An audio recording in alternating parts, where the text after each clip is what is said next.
Bienvenue aux 3 minutes entrepreneuriales. Aujourd'hui, j'ai le goût de vous parler de transparence. Et pourtant, regardez, regardez ça. La brume, c'est pas tellement transparent ce matin, mais j'ai le goût de vous en parler. Pourquoi? Parce que la transparence, c'est quelque chose qui est très important et on l'oublie souvent. C'était même dans la mission de Atelka qu'on a mis.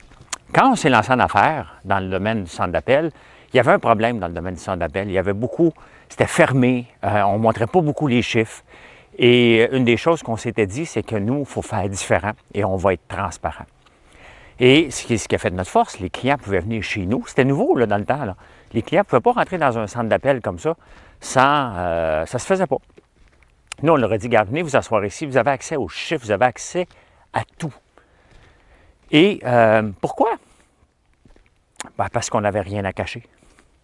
Et si tu n'as rien à cacher, pourquoi je vois à cachette?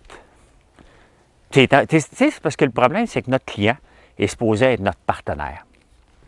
Et souvent, on l'oublie régulièrement. Moi, tous les clients, les fournisseurs, ce sont mes partenaires. Donc, tu dois jouer franc-jeu. Et franc-jeu veut dire de la transparence.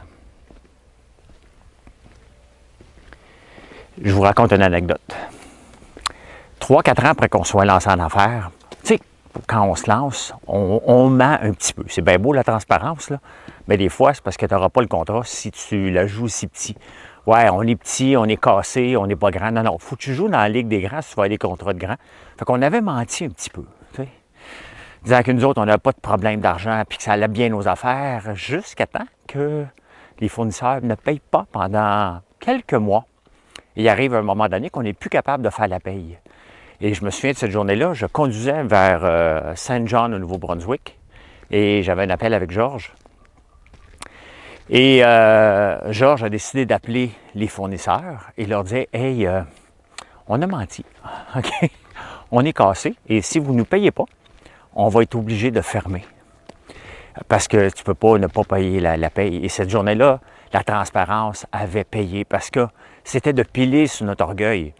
De dire non, non, non, non, on ne dira pas qu'on est cassé, on ne peut pas dire ça. Mais oui, c'est ce qui nous a sauvés. Imaginez-vous si on ne le disait pas. Comment qu'on aurait fait la paye? On a joué au big le plus longtemps qu'on pouvait, mais on est obligé de le dire à un moment donné. On est obligé de le dire. Et ça me rappelle aussi quand j'étais consultant pour une autre entreprise, il y a un moment donné qui me demande de réviser une proposition. Et il avait enlevé le tarif qu'il me facturait à l'heure, comme si j'étais un cave. Et ça m'avait tellement insulté. Je me suis dit, jamais de la vie que je vais jouer à cachette comme ça avec les employés. On ne joue pas à cachette comme ça. Il faut être franc avec les employés, avec les fournisseurs, avec notre conjointe, avec tout le monde. La transparence paye. C'est payant être transparent et ça évite de maintenir plusieurs histoires à différentes personnes. Voilà, si vous doutez que la transparence, c'est payant, croyez-moi, c'est très payant la transparence. Bonne journée.